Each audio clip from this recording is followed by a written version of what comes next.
ഇന്ന് നമ്മുടെ കേരള സമൂഹത്തിലെ ഏറ്റവും പ്രധാനപ്പെട്ട വിഷയങ്ങളിലൊന്ന് ഈ വാർദ്ധക്യത്തിലെത്തിയ മനുഷ്യരുടെ, വിധവകളായി പോകുന്ന അമ്മമാരുടെ, ഒറ്റയ്ക്കായി പോകുന്ന പിതാക്കന്മാരുടെ ഒക്കെ ജീവിതവുമായി ബന്ധപ്പെട്ട ഒരു കൂട്ടം വിഷയങ്ങളാണ്. അതിന് പ്രത്യേകമായ മന്ത്രാലയം ഉണ്ടാക്കുമെന്നൊക്കെ ഇത്തവണത്തെ വാഗ്ദാനത്തിൽ UDFകാരുടെ ഗ്യാരണ്ടിയിൽ കേട്ടിരുന്നു. ചെറുപ്പക്കാരായ ആളുകളൊക്കെയും രാജ്യം വിട്ടു പോകുന്ന ഒരു സ്ഥിതിവിശേഷമുണ്ട്. അതും എല്ലാവരും പരസ്പരം അങ്ങോട്ടും ഇങ്ങോട്ടും ആരോപിക്കുന്നുണ്ട്. അതാണ് രസം. കേന്ദ്ര സർക്കാരിനെതിരെ ബാക്കിയുള്ള പാർട്ടികൾ പറയുമ്പോൾ പ്രധാനമന്ത്രി തന്നെ പറയുകയാണ്, തൊഴിൽ നേടിയ ആളുകൾക്ക് ഇവിടെ ജോലി ഉറപ്പാക്കാൻ സർക്കാരിന് കഴിയുന്നില്ല, അവരൊക്കെ വിദേശത്ത് പോവുകയാണെന്നൊക്കെ പറഞ്ഞ്. എന്ന് പറഞ്ഞാൽ ഇവരെല്ലാം പരസ്പരം അങ്ങോട്ടും ഇങ്ങോട്ടും പഴിചാരുകയും കുറ്റപ്പെടുത്തുകയും ചെയ്യുക, ഇവർക്കാർക്കും ഉത്തരവാദിത്വം ഇല്ലാത്തതുപോലെ. ഏതായാലും എൻ്റെ വിഷയം ആ പോയിൻ്റല്ല ഞാൻ പറയാൻ വന്നത്.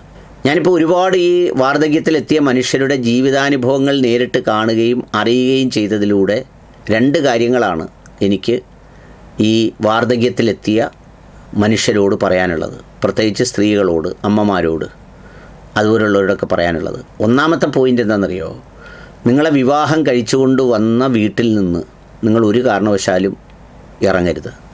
നിങ്ങളെങ്ങോട്ടും പോകരുത്. നിങ്ങൾ താമസിക്കുന്നിടത്തോളം അവിടെ താമസിക്കണം. എത്ര മാർഗമുള്ള മക്കളായാലും അവരവരുടെ സാമ്പത്തിക മാർഗ്ഗം ഉപയോഗിച്ച് നിങ്ങൾക്ക് അതിന് വേണ്ട സംരക്ഷണം ആരെങ്കിലും കൂട്ടിന് തരുന്നെങ്കിൽ തരട്ടെ, ഹോം നേഴ്സിനെ തരട്ടെ, ബന്ധുക്കളുള്ള ആരെങ്കിലും ഉണ്ടെങ്കിൽ തരട്ടെ. ഇതെന്താ പറയുന്നതെന്ന് ചോദിച്ചാൽ ചിലപ്പോൾ ഇതൊരു അതിരുകടന്ന വർത്തമാനമായിട്ടൊക്കെ നിങ്ങൾക്ക് തോന്നിയേക്കും. പക്ഷേ ഒരു കാര്യമുള്ളത്, നിങ്ങൾ അവിടെ നിന്ന് ഇറങ്ങിയാൽ പിന്നെ നിങ്ങളുടെ സ്ഥിതി ഒരുമാതിരി ഫുട്ബോൾ പോലെ ആയിരിക്കും. എല്ലാവരും അങ്ങോട്ടും ഇങ്ങോട്ടും തട്ടിക്കളിയായിരിക്കും സംഭവിക്കുക. കുറച്ച് ദിവസം ഒരു മോളെടുത്ത്, പിന്നെ കുറച്ച് ദിവസം ആ മോൾക്ക് എവിടെയെങ്കിലും പോകേണ്ടി വരുമ്പോൾ അടുത്ത മോളുടെ വീട്ടിലോട്ട്, ഉടനെ അവർക്ക് രണ്ടുപേർ കൂടെ എവിടെയെങ്കിലും ടൂറിന് പോകുമ്പോൾ പിന്നെ അടുത്ത മോൻ്റെ വീട്ടിലോട്ട്, പിന്നെ മോൻ്റെ മാത്രം ഉത്തരവാദിത്വമാണെന്നും പറഞ്ഞ് മോൻ്റെ കൂടെ. അപ്പോൾ മോൻ്റെ ഭാര്യ ചോദിക്കുന്നു, ബാക്കി മക്കൾക്ക് ഉത്തരവാദിത്വം ഇല്ലയോ? ഇങ്ങനെയുള്ള ഒരുപാട് ന്യായങ്ങൾക്ക് നിങ്ങൾ വിധേയരാകും. നിങ്ങളുടെ അസ്തിത്വം തന്നെ ചോദ്യം ചെയ്യപ്പെടുന്ന സ്ഥിതിയിലേക്കെത്തും. നിങ്ങൾക്ക് ആരും അറിയാതെ ഒറ്റയ്ക്കിരുന്ന് കരയേണ്ടി വരും.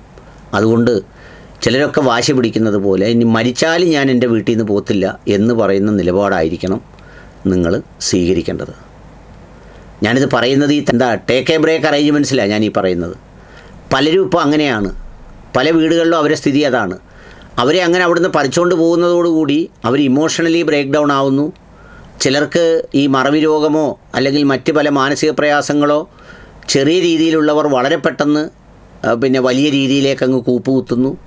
അപരിചിതത്വം അവരെ വേട്ടയാടുന്നു. അതിൻ്റെ വേദന അവരനുഭവിക്കുന്നു. ആരോടും പറയാനില്ലാത്ത നിസ്സഹായത അവർക്കുണ്ടാകുന്നു. അതാണ് സത്യം. അപ്പോൾ അതുകൊണ്ട് അത്തരം കാര്യങ്ങളെക്കുറിച്ച് നിങ്ങൾ ചിന്തിക്കണം. അതിലൊരു വിട്ടുവീഴ്ചയും പാടില്ല. അങ്ങനൊരു ഒത്തുതീർപ്പിന്, ഏത് ഒത്തുതീർപ്പ് ചർച്ച വരുമ്പോഴും ഫസ്റ്റ് പോയിൻ്റായി നിങ്ങൾ വെക്കേണ്ടത്, ഞാൻ ഈ വീട്ടിൽ നിന്ന് എങ്ങോട്ടുമില്ല, എന്നെ ഇവിടെ സംരക്ഷിക്കാൻ എന്താണ് മാർഗം നിങ്ങൾക്ക് ചെയ്യാൻ കഴിയുന്നത് അത് ചെയ്യുക. അതിന് പറ്റുന്ന ആരെങ്കിലും ഇവിടെ ഹോം നേഴ്സിനെ ആക്കി തരികയോ അല്ലെങ്കിൽ അതിൻ്റെ ചിലവുകൾ നിങ്ങൾ വഹിച്ചോ. നിങ്ങൾക്ക് മാർഗമുണ്ടെങ്കിൽ നിങ്ങളുടെ അടുത്ത് ഇടയ്ക്ക് വരാം, ഞാൻ തിരിച്ചു വരാം, ഇതാണ് എൻ്റെ വീട് എന്ന് പറയുന്ന ഒരു സംഗതിയിലേക്ക് ഉറച്ചു നിൽക്കുക. രണ്ടാമത്തെ കാര്യം എന്ന് പറയുന്നത്, ഒരിക്കലും നിങ്ങൾ ഒരു 10 സെൻറ്റ് വസ്തു ഒരു കാര്യവും പറഞ്ഞ് ആർക്കും കൊടുക്കരുത്. നിങ്ങളുടെ പേരിൽ കിടക്കണം, നിങ്ങളുടെ പേരിൽ തന്നെ കിടക്കണം. മരണശേഷം പറഞ്ഞു പോലും ഒരു മോനും മോൾക്കും നിങ്ങൾക്ക് എഴുതി വെക്കരുത്. അങ്ങനെ എഴുതി വെച്ചാൽ നിങ്ങളുടെ ഗതി ചിലപ്പോൾ അധോഗതിയാവും. അത് എഴുതിപ്പെടുന്നതോടുകൂടി നിങ്ങളുടെ പണി തീർന്നു, പണിക്കുറ്റി തീർന്നു.